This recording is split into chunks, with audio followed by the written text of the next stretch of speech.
அவ போலீஸ வர வச்சு அவங்கள புடிச்சு கொடுத்துட்டான். ஐயோ,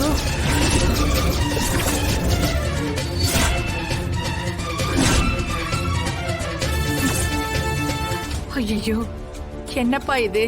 பிரச்சனையை தீர்க்க உதவி பண்ணாம இப்படி உபத்திரவம் பண்ணிருக்காங்க. அவ என்னன்னு கேஸ் கொடுத்திருக்கான்னு தெரியலையே. நான் வேற ரெஜிஸ்டர் ஆபீஸ்ல ஒரு முக்கியமான ஆளை சந்திக்க வேண்டியிருக்கு. சினு, நீ மாயாவை கூட்டிட்டு ஸ்டேஷனுக்கு போ. நான் ரெஜிஸ்டர் ஆபீஸ்க்கு போயிட்டு அங்க வரேன்.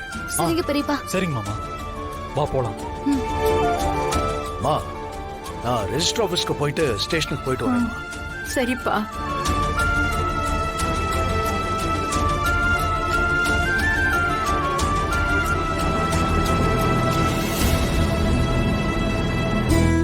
என் பிள்ளைக்கு ஏன் இந்த மாதிரி சோதனைக்கு மேல சோதனை கொடுக்கறியோ தெரியல.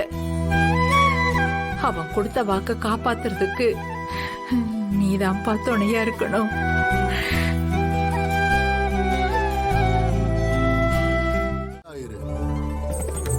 உன் புருஷனுக்கு சோதனை மேல சோதனை வருதுன்னு வேதனைப்பட்டு சிவனையே சரணடைஞ்சிட்ட. சிவனுக்கு சொந்தமான இந்த இடம் அவனுக்கே வந்து சேரும். நீ கவலைப்படாத. நன்றி சாமி, நன்றி. ஆனா வீட்ல இருந்த பத்திரத்தை எப்படி சாமி எடுத்துட்டு போக முடியும்?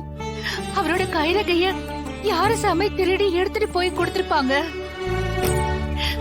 இப்ப என் புருஷன் வாக்கு கொடுத்துட்டு அதை நிறைவேற்ற முடியாம ஊருக்கு மத்தியில தலை குனிஞ்சு நிக்கிறாரு சாமி. அவரோட அவமானத்தை போக்கணும்னா அந்த பத்திரத்தை திருடினதும் அவரு கைரேகையை எடுத்ததும் யாருன்னு எனக்கு தெரிஞ்சே ஆகணும்.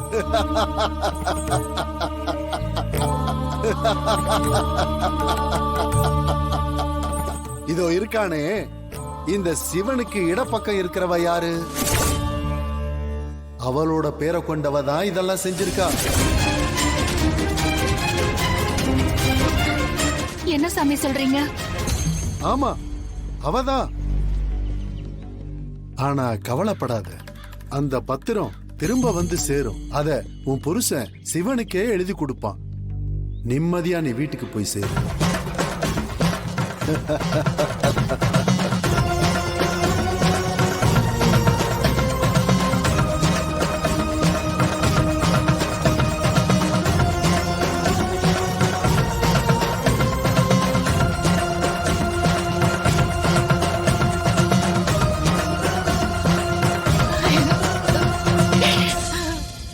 நன்றி மகேஸ்வரா, நன்றி.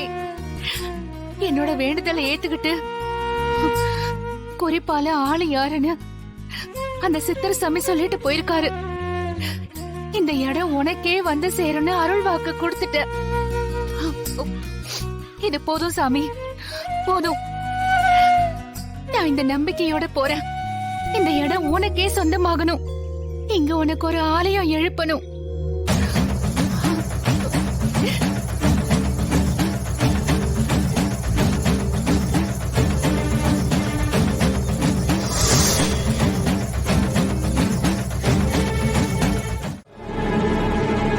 சிவனுக்கு இடது பக்கத்துல உட்கார்ந்து இருக்கிறதுனா அது பார்வதி.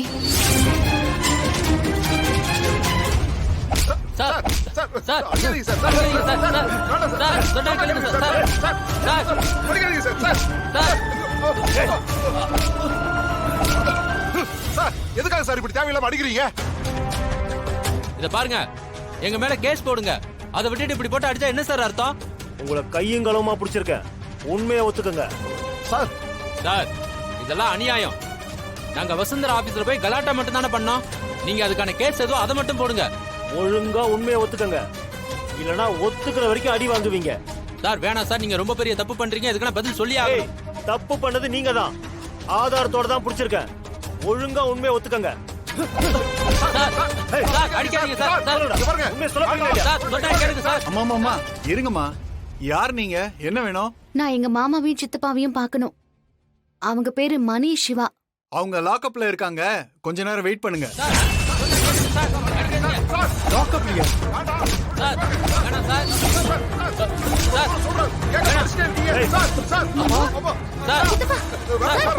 சார் நிறுத்துங்க.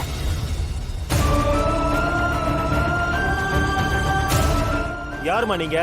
என்ன வேணும்? எதுக்காக அவங்கள போட்டு இப்படி அடிக்கிறீங்க? இவங்க உங்க ஆளுங்களா? ஆமா, இவர் என் மாமா, அவரு சித்தப்பா.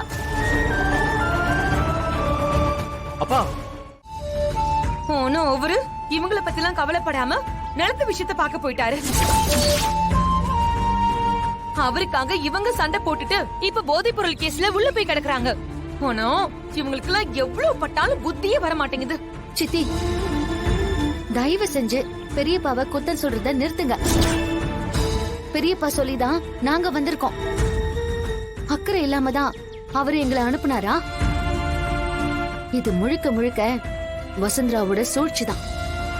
இத நாங்களும் சும்மா விட மாட்டோம்.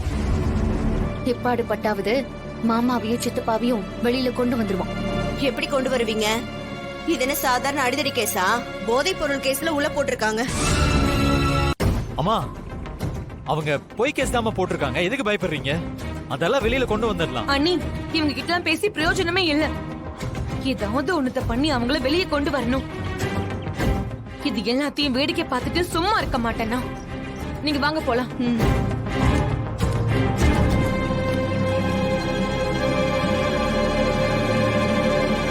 சார், போதைப் பொருள் கேஸ்னா எப்படி சார்?